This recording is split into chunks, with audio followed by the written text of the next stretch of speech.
Hi, Alan Stratton from As Wood Turns. Back in the olden days of wood turning, when I first got started, we had drive centers, dead centers, don't go there, and then we had faceplates. We didn't have chucks back then, which is one of the best things I think that has happened to wood turning in a long time. Now, faceplates are still there, steel faceplates. They're threaded to match the spindle, and I used to use this for bowl turning, where I would mount this to the flat side and then get on with it. I don't use this anymore in favor of a spike plate, which by the way is mounted to a threaded wood faceplate, which is the topic of this discussion. So I've used faceplates for now a very long time. I did a video on it over 8 years ago about a threaded wood faceplate. Now, the reason for doing it again is, yes, I have evolved my process a little bit here. Plus, there was an article recently in AAW from Al Moiki regarding wood faceplates mounted to a steel nut. He did a good job. I respect Al. And then in the AAW symposium, he was asked the question of steel nuts versus wood threading. And from his perspective, he was probably accurate. However, I want equal time because I have a different point of view and a different experience. So that's why this video is here today. With deference to Al, I have a different opinion. So the main point that he could identify in the end was with a steel nut that hopefully you have the flat here match exactly to the flat of your spindle, and that gives you the stability that you want in the faceplate. In a wood faceplate, you're really talking about wood, or perhaps you embed a washer there, which is a lot cheaper.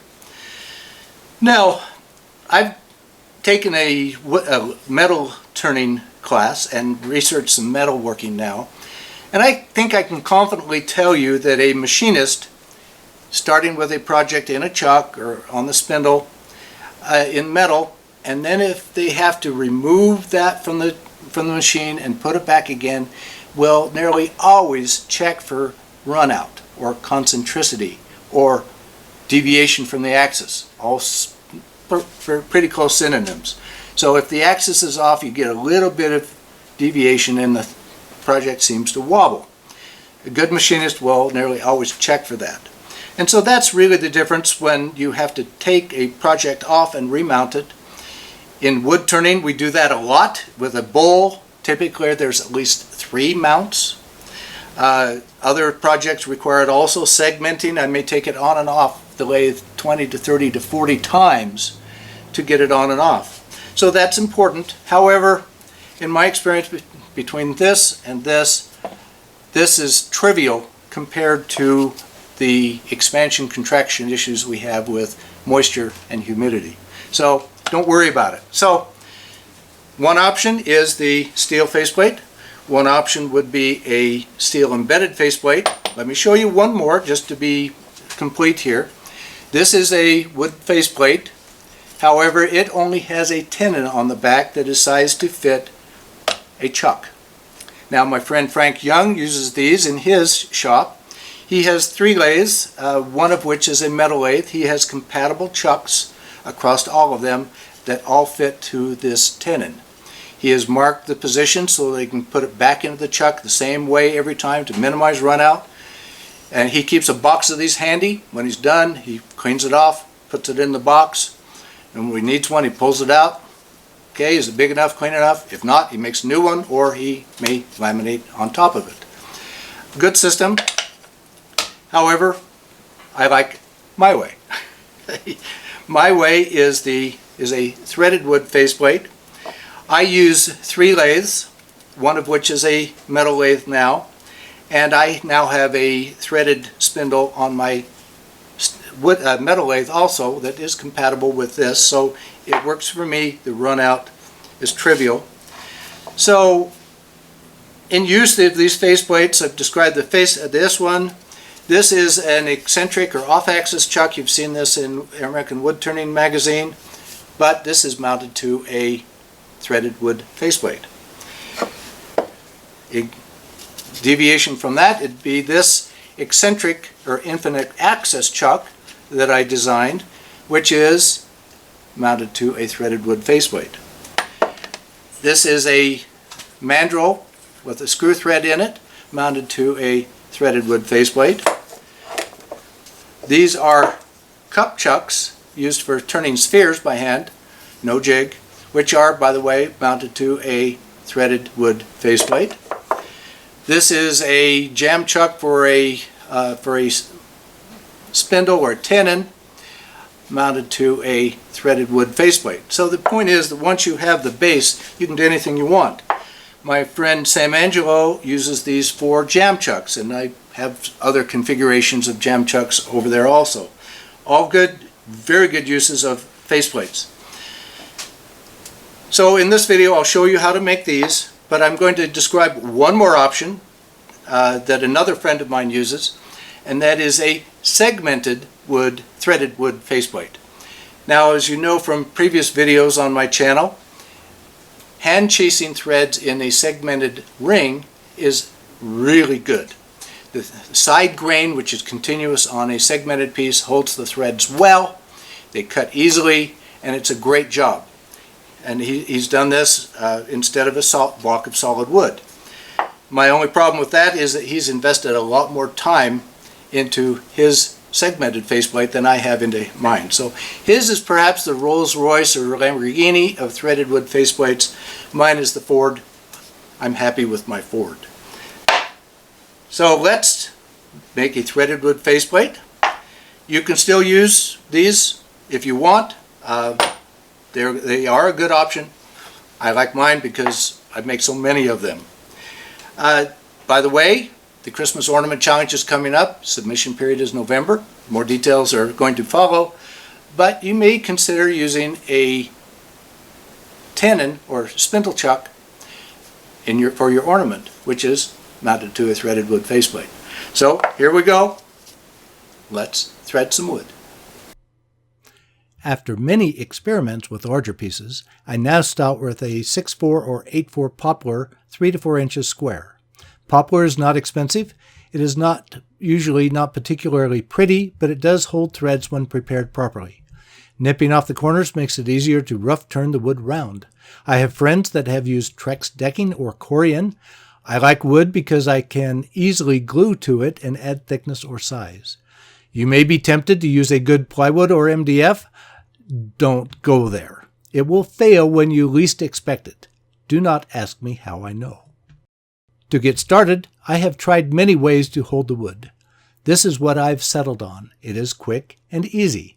I close the jaws of my chuck and press the wood against the jaw faces with the live center on the tailstock. If it slips, I crank on the tailstock a little more. Any marks from the chuck face will be taken care of later. Once the wood is round with my bull gouge, the next task is to cut a shallow temporary tenon with a spindle gouge and trimmed with my skew for a dovetail shape for my jaws. No screw chuck is necessary. Now flip the wood around and mount it again, but into the chuck using the tenon I just made. I need to hold the faceplate securely and held only on the one side without the live center, so that I can drill the center hole for the threads. For a 1 1/4 inch spindle, I drill a 1 1/8 inch hole. For a 1 inch spindle, drill a 7/8 inch hole. All this is per the Beal instructions. If you do not use deep jaws like these, be careful not to run the drill into your jaws. There may be a little tear out on the backside. That's okay. It will be tooled off later. Now for the front part. I use a 1 1/4 inch tap from the Beal Tool Company. They also sell a 1 inch and an M33 tap. The tap has a small indentation on the end of the shaft. This indentation is intended to help keep the tap centered as it advances into the hole. I hold the tap to the hole. The taper on the tap enables the tap to be centered in the hole. Then bring up the live center with a point to engage in that indentation. Then lock the spindle to prevent rotation. Then with an appropriate wrench, crank the tap clockwise. It will engage into the wood and advance into the hole. As it advances, it will pull away from the live center. I need to advance the live center to stay engaged. They are at different threads per inch, therefore they have to be rotated at different rates. That is the interesting part. If you have short jaws, you may have to remove the wood from the chuck, clamp it, and continue to advance the tap until it goes completely through the wood. Do not stop and back it out. The tap is tapered, and you may not completely cut the threads. The large flutes on the tap provide plenty of room for chips. Again, do not back the tap out, just continue completely through the block. I do not lubricate the threads as I tap them. You'll see why next.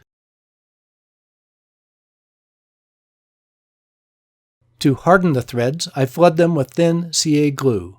This is optional, but I believe the threads will last longer. Then I let the CA harden overnight to ensure that it is totally hardened. The next day, I run the tap through the threads again. This time, it is important to ensure the tap is in the previous threads to avoid double threading. It is a lot easier to run the tap again. This is to clean up any excess CA glue on the threads. Just remember to wait for the CA to dry overnight. Otherwise, you may be gluing the tap into your wood block. An expensive mistake. Again, if your jars are shallow, finish the tap out of the chuck, but not a problem. My spindle has about a 1/4 inch section after the flat and before the threads that is the same diameter as the threads. I need to use a 1 1/4 inch Forstner bit to accommodate this. While this may be optional, it will make your faceplate interchangeable with other lathes. Check your lathe. Just a couple more items before the faceplate can be used. With a skew as a scraper, I chamfer the starting threads just a touch. This helps to start the faceplate mount more easily. Next is an important part. The faceplate must seat flat against the flat on the spindle. This flat mating is what stabilizes the mount. Threads keep it tight, the flats keep it uniform. While I am at this, I also cut another tenon on this side. This is a just-in-case tenon for if I ever need to mount the faceplate in a chuck either for work or for repair. Now I can apply some wax or oil to the threads. I did not do it earlier because I apply CA to my threads and do not want any wax or oil to interfere. Finally, test the faceplate. Once it confidently works, face off the working side for use, removing the temporary tenon. Add wood as necessary for many different uses. If the faceplate is too big, tool it down until it does the job. If the faceplate is too small, face it off again and add another layer of wood. Adapt as your needs manifest themselves. That is how I now make my threaded wood faceplates. I use them in many different configurations. Actually, I imagine that there are many different uses or adaptations. How do you use wood faceplates? Please give this video a thumbs up, subscribe on my website, and tell your friends. I appreciate your comments and questions. Every week I make a new wood turning video and add it to my website. Please wear your full face shield for safety anytime the lathe is running. I will see you next week with another wood turning video.